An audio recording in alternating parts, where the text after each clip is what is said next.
Ouais, alors on a fait une boîte belé quand nous sommes vous s'abonner massivement à la chaîne Abisso RT Diamond pour nous avoir là faire des différents produits awa donc belé le besalia belé makambuzawa autre bakape donc musique tout au boyebi vraiment vous s'abonner massivement à RT Diamond, on est ensemble, on vous aime, vous avez nous passer tout le gars pété base beau like beaucoup takuta, on est ensemble vraiment merci. Shalom la grande famille, c'est votre humble serviteur, apôtre Basile Mukengwa Béni. Vraiment, cette fois-ci, tu as Abisso adresse en tant que Bananzame. Nazo recommandé yo chaîne Oyo RTDA. Donc partout place aux alliés, yeba que en tant qu'enfant de Dieu, tu as adresse. Place au Kozwa, ba information ya lola à temps réel. Place à tous en problème, à tous en difficulté. On a besoin, au calendrier de l'Éternel, on a besoin, au bac, ça implique, na foi na yo, adresse na biso, yangoyo, RTDA. Alors, partout place aux alliés, ben ça baba, mekako, s'abonner et belé, toujours fonctionner 24 sur 24. Au côté la biso na R sur YouTube, sur kako fungoli, au betika RTDA, au jubiso directement. Nzambe apambo la chaîne, Nzambe apambo la équipe technique, alors on a bengi, peuple de Dieu, il y a monde entier, tous s'abonner à RTDA et le Seigneur ne manquera jamais à nous bénir. Que mon Dieu vous bénisse. Shalom, peuple de Dieu, shalom bien-aimés dans le Seigneur. Et moi, c'est le pasteur Francis Themi. Aujourd'hui, je suis accompagné avec ma femme, ma chérie, Aurélie Themi. Et elle est là pour m'accompagner. Aussi témoigner pour tout ce que Dieu fait pour nous. Donc voilà, nous avons parlé de 1 heure avec Jésus-Christ. C'est vrai, Gaël a toujours eu à faire 1 heure avec Jésus-Christ, mais cette fois-ci, nous allons le faire autrement. Ça sera 1 heure de témoignage, ça sera 1 heure de mots d'encouragement, et pourquoi pas le live, bien sûr, ça viendra à un moment donné où on fera de live pour adorer le Seigneur. Mais là, nous allons passer un moment dans la présence de Dieu, mais c'est 1 heure de témoignage avec maman Aurélie, avec papa Francis Ntsemi. N'est-ce pas, maman? Est-ce que tu n'as pas salué les bien-aimés qui sont en train de me suivre maintenant? Shalom, bonjour à tous. Bonjour. Bonjour, shalom. Voilà, pour parler de mon témoignage, Dieu a fait beaucoup de choses dans nos vies. Dieu a accompli beaucoup de choses dans nos vies, mais quelque chose qui a vraiment marqué notre parcours, c'est lorsque nous nous sommes déplacés juste après le mariage, n'est-ce pas, maman? Juste après le mariage, nous sommes allés à Lubumbashi. Et une année, Dieu nous a donné un enfant, un très beau bébé, il s'appelle Yoshua. Et après cela, nous avons connu beaucoup de problèmes. Et parmi ces problèmes-là, c'est le problème d'hospitalisation. Je venais de prêcher quelque part et lorsque je suis rentré, je suis tombé à la maison. Et il y avait, maman peut mieux expliquer ça, comment ça s'était passé. Alors, il est rentré à la maison, il a commencé à tousser. Il a toussé, il toussait, et j'ai trouvé ça normal. Moi, c'était juste la toux passagère, ça va passer. Et j'ai remarqué que la toux continuait, au fur et à mesure, il vomissait. Et du coup, j'ai eu peur, j'ai appelé mes frères, on l'emmène à l'hôpital.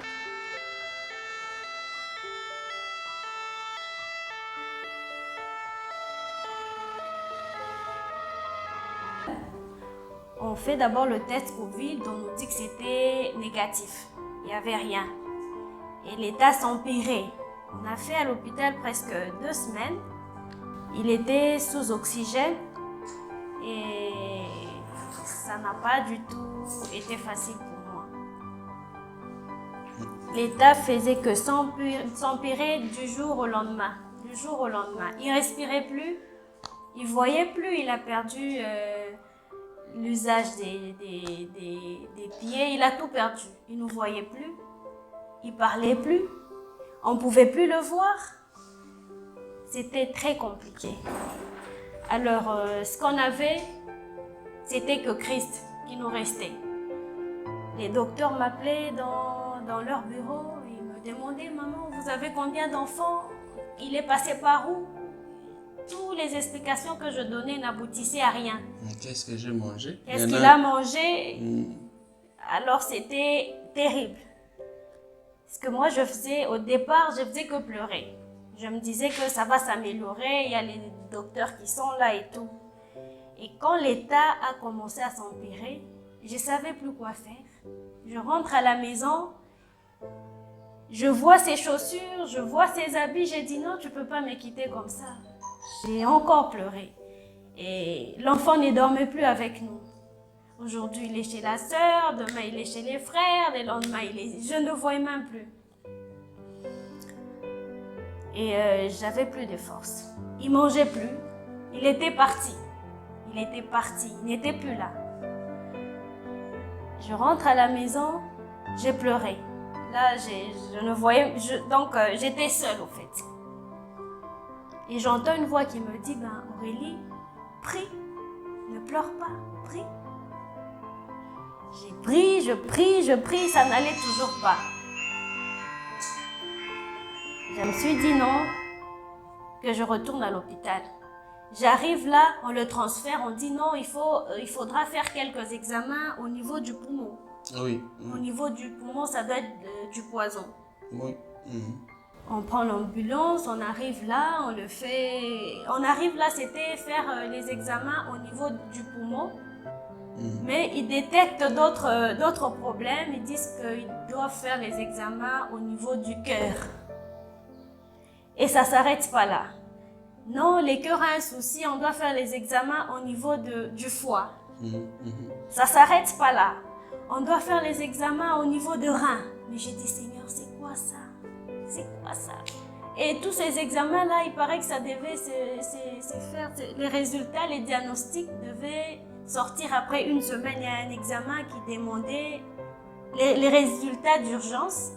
Mais nous étions dans cet hôpital, on nous a dit c'est dans 2 semaines, 1 semaine. Mais c'était compliqué, la personne, il était parti. On retourne à l'hôpital, dans l'hôpital où il était là.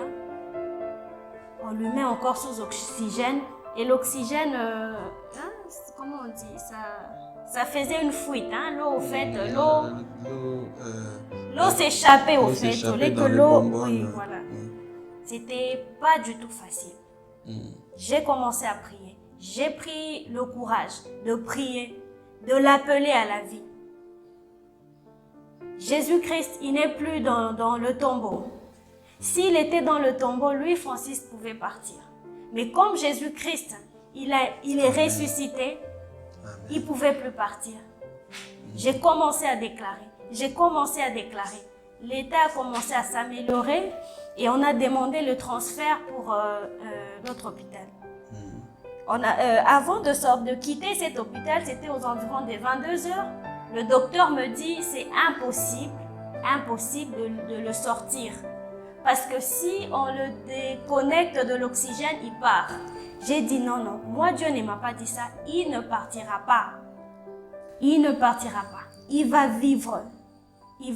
La Bible déclare, vous ne mourrez pas, mais vous vivrez, vous raconterez la gloire et les merveilles de l'Éternel. Il ne mourra pas ainsi. J'ai déclaré, j'avais cette foi en Christ. Christ n'est plus dans le tombeau, mais il est ressuscité. Amen. Ah voilà. Les docteurs me disent, ok, s'il meurt, il sera sous ta charge parce que nous, on ne peut pas libérer un malade dans cet état. J'ai dit, moi je signe, j'accepte, il ne mourra pas. On arrive dans le taxi, mais c'était compliqué. Quelqu'un qui n'est plus sous oxygène, il partait déjà. On arrive dans l'autre hôpital, gloire à Dieu, on lui a encore remis sous oxygène. Il arrive là, en tout cas, bien aimé, c'était encore très compliqué. Très compliqué parce que, comment on appelle, la saturation baissée. Hein? Oui. Normalement, j'ai même appris la médecine avec tout ça. La saturation devait monter jusqu'à 100, mais sa saturation baissait vers ça. C'était à 50. Ça baissait vers 40 en plus. J'arrive dans l'hôpital, le médecin qui nous dit non, il n'y a pas de garde malade, vous devrez rentrer. Et nous, on va commencer à vous appeler et venir voir le malade. On rentre à la maison. Le matin, l'hôpital ne m'a pas appelé. J'étais obligée d'arriver sur place, on ne pouvait plus le voir. Il était dans un état critique. On arrive à l'hôpital, le médecin me dit ça va, il a quand même bien dormi, mais il est toujours sous oxygène. Je rentre à la maison, je dis Seigneur, l'hôpital n'est pas son endroit. Non, c'est la maison qui est son endroit. La grâce que tu as déposée en lui, ce n'est pas qu'il se retrouve à l'hôpital. Non, non. C'est pour qu'il réponde ta parole. Pas à l'hôpital, quand même pas sur ce lit-là, non. Je rentre à la maison, j'entends une voix qui me dit Aurélie, cherche une église, n'importe quelle église, vas-y, va prier. Parce qu'à la maison, là, j'ai pleuré, je me décourageais. Je vois ses chaussures, je vois ses habits, je vois tout ce qui lui appartenait. Je faisais que pleurer.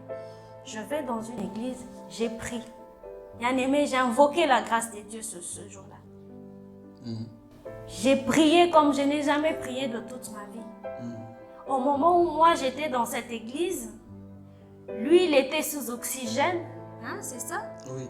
Il voit une lumière et aujourd'hui, il a même un problème de yeux, oui, à cause de cette lumière-là. Il y avait des gens habillés en noir et des gens habillés en blanc. Il y avait comme une guerre là. Qui s'est battu. Oui, les autres disent que c'est son temps, il doit partir. Et les autres disent que non, il ne doit pas partir. Il y avait une guerre. Et moi, l'église où j'étais toute seule. Il n'y avait personne, ni pasteur, ni qui, j'étais seule. En face à face avec Dieu. J'ai parlé à Dieu. Et finalement, ces gens habillés en noir, ils ont fini par disparaître. Et lui, il a pris l'oxygène, il l'a enlevé, il a commencé à marcher dans cet hôpital. Et du coup, le médecin sont venus, ils lui disent « Mais frère Francis, comment ça? Tu n'es pas sous oxygène, c'est vraiment impossible. » Et lui, il dit « Non, laissez-moi, je veux marcher, je veux marcher. » Il a commencé à prier. À faire les 100 pas. Et c'est quelque chose qui s'était jamais passé dans cet hôpital. Hein. Quelqu'un sous oxygène, enlevé, marché, parlait. Il avait perdu l'usage, il ne voyait plus, il ne marchait plus. Et voilà. Voilà la petite histoire, le témoignage. J'ai marché à un certain moment. Je suis encore rentré sous oxygène. Et le médecin m'a dit que la tension commençait à monter. Il fallait que je rentre encore dans l'oxygène, le temps que la respiration vraiment s'habitue encore dans le corps. Je suis rentré sous oxygène. Et là, quand ils sont partis, le soir, je vois quelqu'un qui ressemblait à un médecin. Il entre... Avec le badge de... Oui, avec le badge de médecin de l'hôpital. Voilà. Il est vraiment entré habillé comme un médecin. Mais ce qui était étonnant, il n'avait pas les histoires que les masques que le médecin met là, tout ça, par peur d'attraper le Covid ou quoi. Lui, il est entré simplement. Je l'avais enlevé, on m'a dit cette fois-ci, si j'enlève, j'aurai un problème grave. Il m'a dit non, tu n'es plus malade, tu es déjà guéri. Amen. Essaye d'enlever encore ton masque. J'ai enlevé le masque. Il me dit respire. Je respire. J'ai respiré normalement. Et puis il m'a posé la question, est-ce que tu as déjà mangé? J'ai dit non.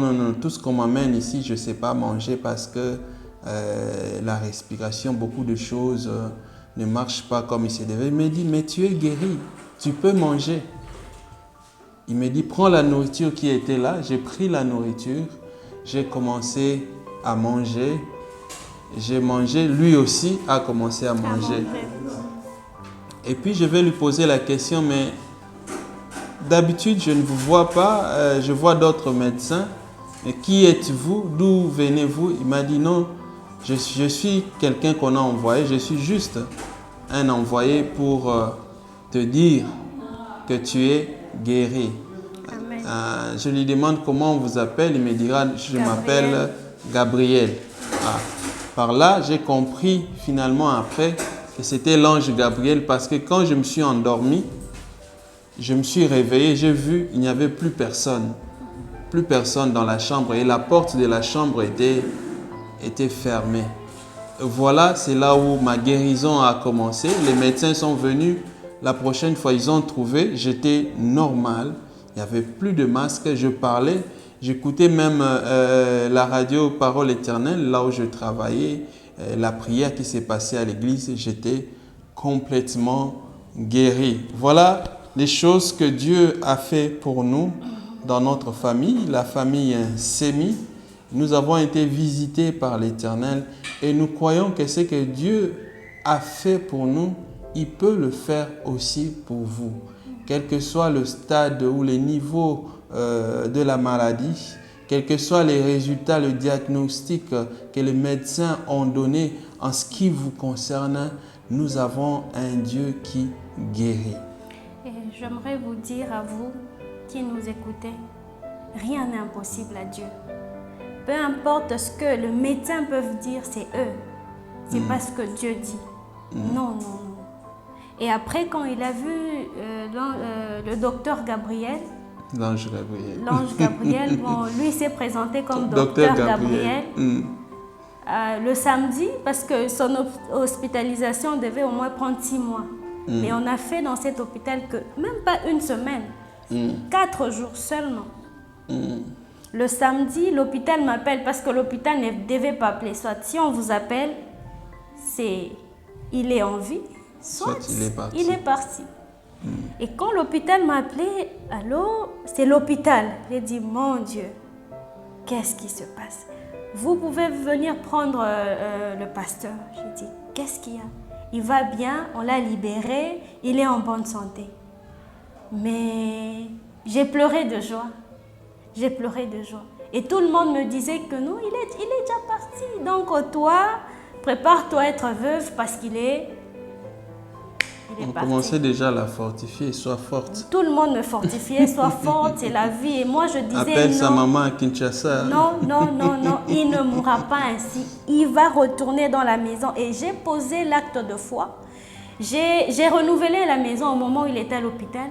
J'ai acheté des rideaux, j'ai acheté tout ce qu'il fallait de meilleur dans la maison. Parce que je savais qui devait rentrer. J'avais la foi.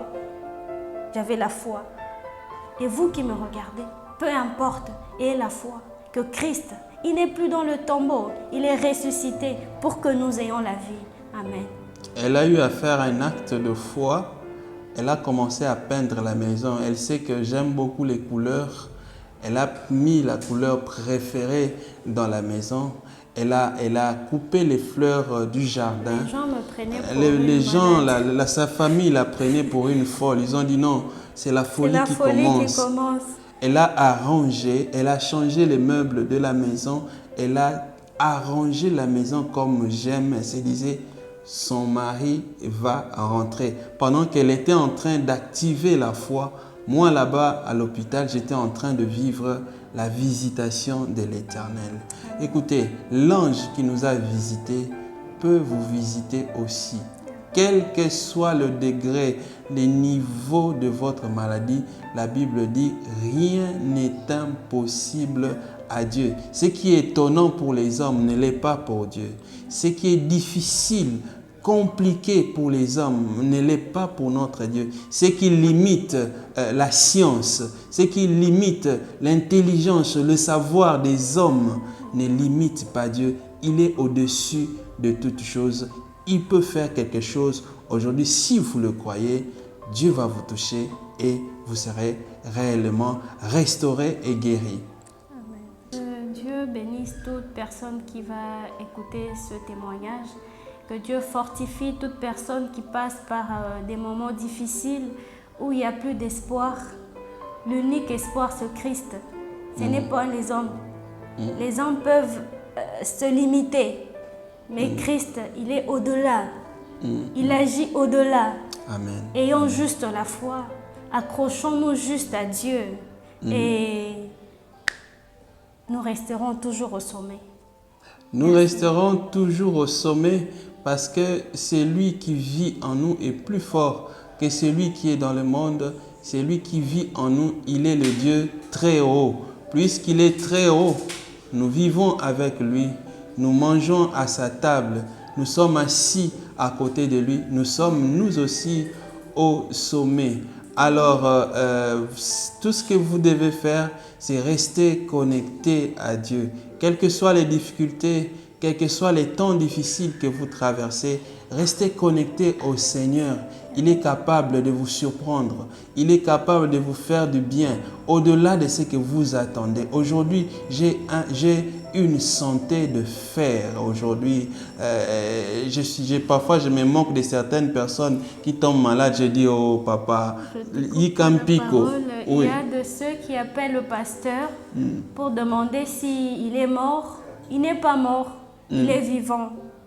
Oui, tu as eu des appels. Oui, j'ai eu des appels de Brazzaville, j'ai eu des appels des États-Unis, j'ai eu des appels de partout pour me demander est-ce qu'il est mort, est-ce qu'il est vivant. Je dis, mais puisque vous êtes en train de parler avec moi et que je vous réponds dans mon numéro, c'est déjà un signe que je suis vivant. Comment vous demandez si je suis mort? Je comprends, il y a eu des spéculations, des choses qui ont emporté, qui ont un peu secoué l'église de Dieu. Alors nous disons gloire au Seigneur, nous sommes là, nous sommes en vie et nous rendons grâce à Dieu. Alors, 1 heure avec Jésus-Christ, ça sera 1 heure de témoignage, ça sera 1 heure de louange et d'adoration, ça sera 1 heure de mots d'encouragement. C'est ça ce qu'on appelle Bagumba Meli, c'est-à-dire les adorateurs, ceux qui ont reçu le Christ dans leur vie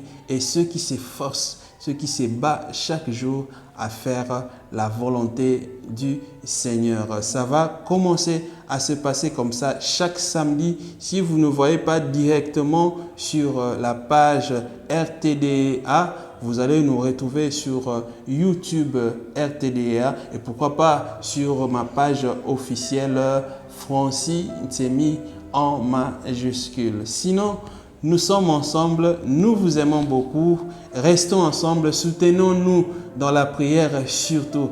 Arrêtez d'entrer dans les train-train quotidiens, arrêtez d'entrer dans le brouhaha de la rue, mais soyez plutôt connectés au ciel pour savoir qu'est-ce que Dieu veut pour ces temps-ci, qu'est-ce que Dieu veut pour nos vies, où est-ce que Dieu est en train de nous emmener. Moi, je peux vous annoncer que Christ revient bientôt. Alors, préparez-vous, soyez prêts, ne soyez pas distraits, intercédez pour les uns les autres quand vous attendez quelque chose. Dieu vous bénira davantage. Nous vous aimons beaucoup. Les 7 jours de la création. Genèse chapitre 1. Au commencement, Dieu créa le ciel et la terre. La terre était informe et toute nue. Les ténèbres couvraient la face de l'abîme, et l'Esprit de Dieu était porté sur les eaux. Or Dieu dit que la lumière soit faite. Et la lumière fut faite. Dieu vit que la lumière était bonne, et il sépara la lumière d'avec les ténèbres. Il donna à la lumière le nom de jour, et aux ténèbres le nom de nuit. Et du soir et du matin se fit le premier jour. Dieu dit aussi que le firmament soit fait au milieu des eaux, et qu'il sépare les eaux d'avec les eaux. Et Dieu fit le firmament, et il sépara les eaux qui étaient sous le firmament de celles qui étaient au-dessus du firmament. Alors on a passé maintenant pour belé quand nous sommes s'abonner massivement à la chaîne Abisso RT Diamond pour nous abattre là faire des différents pour une hour. Donc belé pour le besalia, belé makambuzawa autre le barapé. Donc musique tout au boyebi. Vraiment beau s'abonner massivement à RT Diamond, on est ensemble, on vous aime, vous avez nous passer tout le gars pété. Bas beau like beaucoup takuta, on est ensemble. Vraiment merci. Shalom, moi c'est le pasteur Francis Ntemi, appelé autrement sans pareil. Vous êtes à Kinshasa, partout ailleurs. Voici un instrument que Dieu nous a accordé, la RTDA. Vous voulez me trouver, vous voulez nous suivre, vous voulez avoir des actualités sur les Gaëls, sur tous les musiciens et en général pour vos publicités, pour votre actualité, pour vos clips, vos images, la promotion que vous voulez faire. contactez RTDIA. Tapez RTDIA sur YouTube et bientôt sur la TNT. Vous serez bénis, comblés et restez branchés, restez connectés sur RTDIA. Shalom la grande famille, c'est votre humble serviteur, apôtre Basile Mukengwa Béni. Vraiment, cette fois-ci, tu as Abisso adresse en tant que Bananzame. Nazo recommandé yo chaîne Oyo RTDA. Donc partout place aux alliés, en tant qu'enfant de Dieu, tu as adresse. Place au Kozwa, information ya la à temps réel. Place à tous un problème, à tous en difficulté, on a besoin au calendrier de l'Éternel, on a besoin au bac ça implique na foi na yo adresse na biso yango yo RTDA. Alors partout place aux alliés, ben ça baba mekako s'abonner et belé, toujours fonctionner 24 heures sur 24. Au côté la biso na R sur YouTube, sur kako fungoli au betika RTDA au jubiso directement. Nzambe apambola la chaîne, Nzambe apambola équipe technique. Alors on a bengi peuple de Dieu, il y a monde entier, tout s'abonner na RTDA et le Seigneur ne manquera jamais à nous bénir. Que mon Dieu vous bénisse.